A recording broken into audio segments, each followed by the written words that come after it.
Sur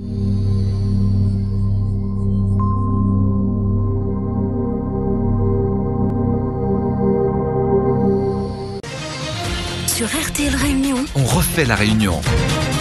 Olivier Bassan, Jean-Louis Rabou. Éric Michel.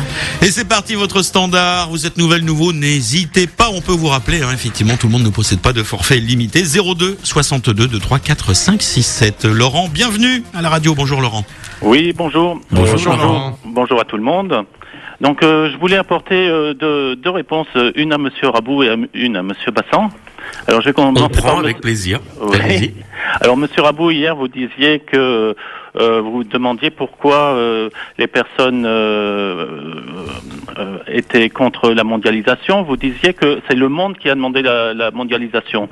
Moi, je voudrais vous dire que c'est qui exactement, quel monde? C'est le monde néolibéral, c'est l'oligarchie néolibérale qui a construit la mondialisation.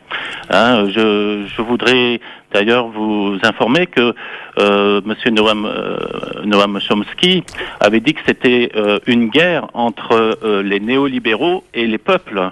Vous pourriez lire d'ailleurs le livre qu'il a fait, qui s'intitule « Le profit avant l'homme ». Donc tout est dans le titre. Le profit avant l'homme. Non, je voulais dire hier qu'il y a une réalité, c'est que nous sommes dans un monde libéral et capitaliste. Pour le reste, Michel Debré, puisqu'on est à La Réunion, il y a déjà 30 ans, parlait de guerre économique. Nous étions dans une guerre économique. Voilà, pour le reste, c'est vrai que c'est le capitalisme et le libéralisme qui gère les affaires de la planète. Point.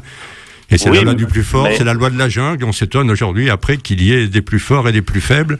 Mais lorsqu'il y avait Michel Debré, il y avait des contrôles d'échange, il y avait des contrôles des capitaux.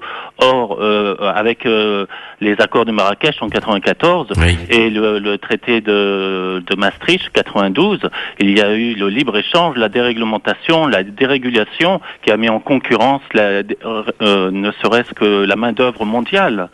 Et c'est pas en plus, on aurait fait monter le niveau de vie des travailleurs pauvres, des pays pauvres, ça serait bien, mais ils restent pauvres, ils restent toujours au même niveau. Et on s'aperçoit que qui en a profité, ce sont les multinationales. Les multinationales qui non seulement, par exemple en France... Nous sommes parfaitement d'accord alors. Voilà, oui, mais ces multinationales non seulement ont fermé les usines en France, les ont ouvertes, que ce soit en Slovaquie par exemple, la C3 qui a eu la C3 de Citroën qui a vu son usine de Poissy fermée pour l'ouvrir en Slovaquie, mais également vous avez tout ce qui part en Chine ou Bangladesh. Laurent, vous vouliez interpeller également Olivier Bassan sur un sujet précis? Oui, concernant les financements, les subventions de l'Union européenne, donc comme quoi, heureusement que la Réunion perçoit ces subventions de l'Union européenne. Eh bien, c'est des subventions qui sont payées plus qu'à 100% par l'État français, par la France.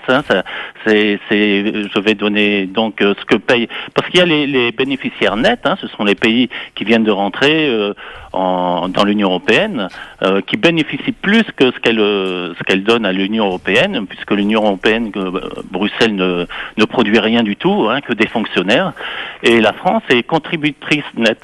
Donc elle paye 23,4 milliards d'euros à l'Union européenne, et l'Union européenne, par l'intermédiaire de la PAC, du FEDER, des financements à la recherche, du FSE, du FEOGA et de tout le reste. Voilà, ne paye que 14 milliards. Voilà, attendez, je donne le chiffre, j'ai pas fini. Terminé. Donc la France donne 23,4 milliards d'euros et l'Union européenne rétribue seulement 14 milliards. Donc il y a un déficit et je le répète bien, c'est lié les deux. C'est que qui en bénéficie, ce sont les multinationales, donc, et c'est les peuples qui sont les dindons de la farce. Merci Laurent. Olivier Bassan vous répond. Mais il a parfaitement raison, Laurent, je suis d'accord avec lui, et simplement je soulignais le fait que ici à La Réunion on n'avait pas beaucoup à se plaindre, parce qu'effectivement la manne de la République française à l'adresse de l'Europe qui revient dans les caisses de La Réunion est plutôt intéressante de par le fait que nous soyons un pays ACP, fassions partie des régions ultra-périphériques. RTL Réunion, vous nous rejoignez, c'est votre émission On refait la Réunion, c'est du lundi au vendredi 8h10, 9h-5, 02 62 23 4 5 6 7 pour intervenir.